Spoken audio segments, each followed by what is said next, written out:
Se é que o calendário brasileiro tem algo de bom, é a oportunidade de jogos em sequência para times que estão em crise poderem sair dessa crise ou ter essa situação de uma vez por todas concluída. O Flamengo já volta a campo no próximo sábado para enfrentar o Corinthians, do treinador Antônio Oliveira. Corinthians que trocou de técnico já na temporada, iniciou a temporada com o Mano Menezes e agora está com o Antônio Oliveira, que parece estar começando a arrumar o time. Se você quiser assistir essa partida escutando os meus comentários táticos, você pode se tornar membro do canal. Membros do canal contribuem com R$5 por mês ou mais, dependendo do que você quiser, mas os benefícios são os mesmos, e passam a ter acesso à minha transmissão tática de todos os jogos do Flamengo via WhatsApp. Também faz parte do chat com os membros e comigo na mesma rede, tá bom? Então vamos falar um pouco desse Corinthians e projetar uma melhor escalação para o Flamengo para o confronto nesse vídeo falando sobre tática. Sem tatiqueio! E não se esquece do nosso combinado nesses vídeos pré-jogo. Esses vídeos pré-jogo dão um trabalhão, porque faz a gente estudar jogos e assistir jogos do time adversário, mas só fica no ar por pouquinho tempo.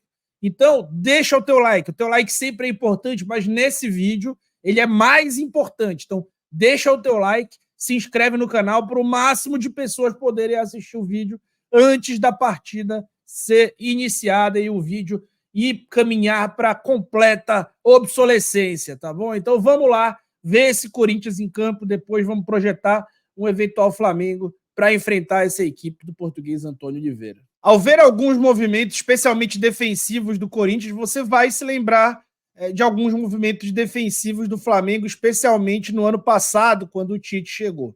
Fato é que o Antônio Oliveira e o Tite enxergam o futebol de uma maneira parecida em alguns aspectos, especialmente na parte defensiva do jogo. O Antônio Oliveira está tentando implantar nesse Corinthians um 4-1-4-1 defendendo e um 4-3-3 atacando, mas os times do Antônio Oliveira são marcados por serem times que se defendem de forma extremamente compacta. Então a gente vê o time adversário tendo muita dificuldade, aí o Fortaleza, de entrar nesse bloco de marcação do Corinthians. O uso do 4-1-4-1 ele é muito bom para proteger esse volante, que no caso do Corinthians é o Ranieri, que já conhece os conceitos do treinador, porque trabalhava com ele no Cuiabá. Mas esse 4-1-4-1 ele consegue manter os times compactos. É uma das formações que eu mais gosto de ver defendendo, e ano passado, depois da chegada do Tite, foi uma formação que o Pulgar conseguiu interpretar muito bem, né? Por exemplo, para dar um exemplo, ele fica mais protegido, mais posicionado, mas time nenhum no mundo joga para potencializar o seu camisa 5 ou o seu primeiro volante, então não faz sentido que se faça, digamos, o Cebolinha ou o Bruno Henrique voltar para marcar nessa segunda linha de 4 só para potencializar o Pulgar. Faz sentido se a intenção for outra. Pois bem, Corinthians utiliza essa formação e tem esse bloco de meio de campo cada vez mais rígido. Nos últimos 3 jogos, o Corinthians sofreu gol em somente 2 desses 3 jogos. É um time que não vinha bem defensivamente, mas está realmente se encontrando baseado nessa compactação que não pressiona tanto a saída de bola adversária, exceto no jogo contra o Fluminense, que foi realmente um jogo que ele enfrentou o Fluminense da forma como se enfrenta o Fluminense. Um jogador que pode sair desse 4-1-4-1 para transformá-lo num 4-4-2 no momento defensivo é o Rodrigo Garro. O habilidoso meia canhoto é um jogador que eventualmente sai desse bloco aí para tentar fazer uma marcação mais ativa e que também muitas vezes é um cara que termina as jogadas um pouco mais avançado, embora ele seja um meia clássico que se descola pouco do bloco, que tem com sua grande arma o passe e a capacidade técnica. É um bom jogador, o Rodrigo Garro. Mas vejam como essa compactação é sempre um padrão e o adversário tem muita dificuldade de agredir. Agora vamos falar do Corinthians com bola. Com bola, o Corinthians utiliza uma saída com 4 homens, os 2 laterais, de interpretação diferente, o lateral esquerdo e o lateral direito, Fagner, que vocês conhecem bem, interpretando um pouco diferente, mas uma grande característica é que a gente vê esse losango aparente no meio de campo, eventualmente. Esse é um losango tipo do Dorival? Não, não é. Não tem nada a ver com o losango do Dorival no Flamengo. Ele é um losango formado pelos 3 jogadores de meio, o primeiro volante, Ranieri, e os 2 médios, que são o Garro pela direita e o Breno Bidon pela esquerda, normalmente, e o centroavante do time, que no caso é um jogador de mobilidade no momento, que é o Angel Romero. O Yuri Alberto estava lesionado, voltou fazendo gol, mas imagino que ainda vai ser o Angel Romero que vai jogar aí de titular. E aí, ele joga com 2 pontas abertos. Pelo lado esquerdo, o Wesley, que é um destro jogando na ponta, e pelo lado direito, o Gustavo Mosquito, que é um destro jogando na ponta direita, ou seja, que é um destro mais aberto. Então a dinâmica do lado direito, ela tem muito mais o Gustavo guardando a amplitude e o Garro se projetando, também com uma linha de passe aberta para o Romero. Então notem como o Fagner, raramente ele vai até a linha de fundo, mas ele vai tentar construir daí de trás. Então o Garro sai na diagonal para dar opção e se ele não receber o passe, ele abre a linha de passe para o Angel Romero, que está atrás dele. Nesse lance, o Fagner deu o passe. Quando esse passe entra, o que o Gustavo Mosquito vai fazer?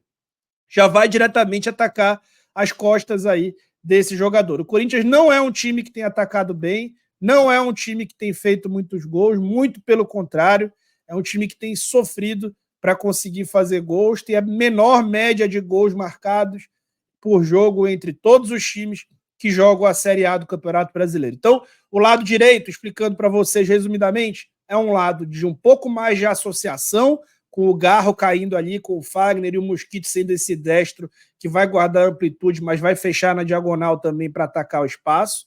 E o Garro vai estar o tempo inteiro aberto, embora ele jogue não para jogar tão aberto. Então ele faz o movimento do meio para o lado direito.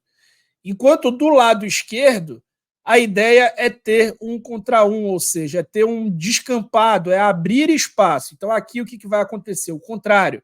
O lateral, ao invés de segurar na base da jogada, ele vai se projetar para carregar a marcação e despovoar a área aonde vai jogar o Wesley. O Wesley é o melhor driblador do Brasil, o ponta esquerdo do Corinthians, a atual revelação do clube.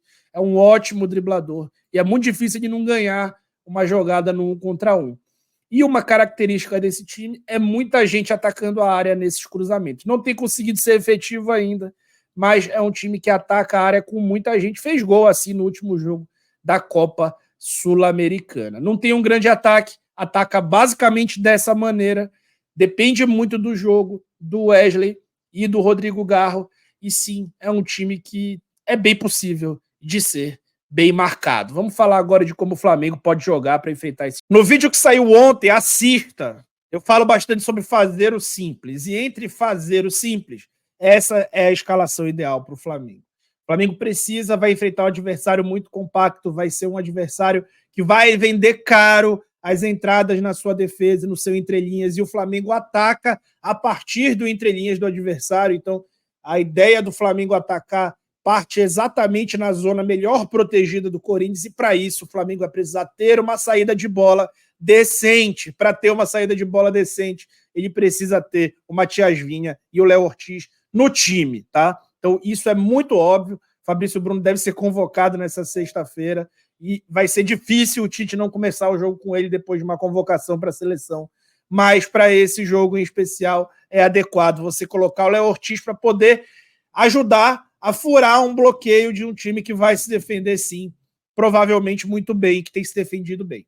O Pulgar está lesionado, o Arrascaeta ainda não está sendo cogitado que inicie a partida, mas sim que participe dela em parte do jogo. Então isso pode abrir a possibilidade de colocar, ao invés de ter o Gerson aberto aqui no lado direito, colocar ele como esse homem de meio, no lugar do Arrascaeta, que vai ser um meio até mais parecido com o Garro ali, um cara que não vai ser tão agressivo para atacar a área e não vai se deslocar tanto desse bloco. Volta o De La Cruz para a função que ele tem se sentido melhor, pelo menos atacando. Do lado do Alan, o time fica um pouco protegido, um pouco melhor protegido do que do lado do Pulgar. E do lado direito coloca o Luiz Araújo, porque essa ideia de marcar o Wesley, ela precisa ser trabalhada, porque o Wesley tem esse 1 contra 1, é importante ter sobra, é importante ter dobra. Então, o Varela precisa jogar. O Varela eu sei que está com um problema físico aí, que pode estar lesionado, mas ele precisa jogar e vai ser muito importante nesse jogo, tá bom? Então, o Flamengo tem a oportunidade de sair dessa crise que se meteu praticamente que sozinho, ao talvez menosprezar os desafios que teve, e agora precisa de uma vez por todas sair dela com uma vitória contundente diante de um adversário que passa longe de ser fraco, que tem um investimento muito maior do que a sua capacidade atual de investir.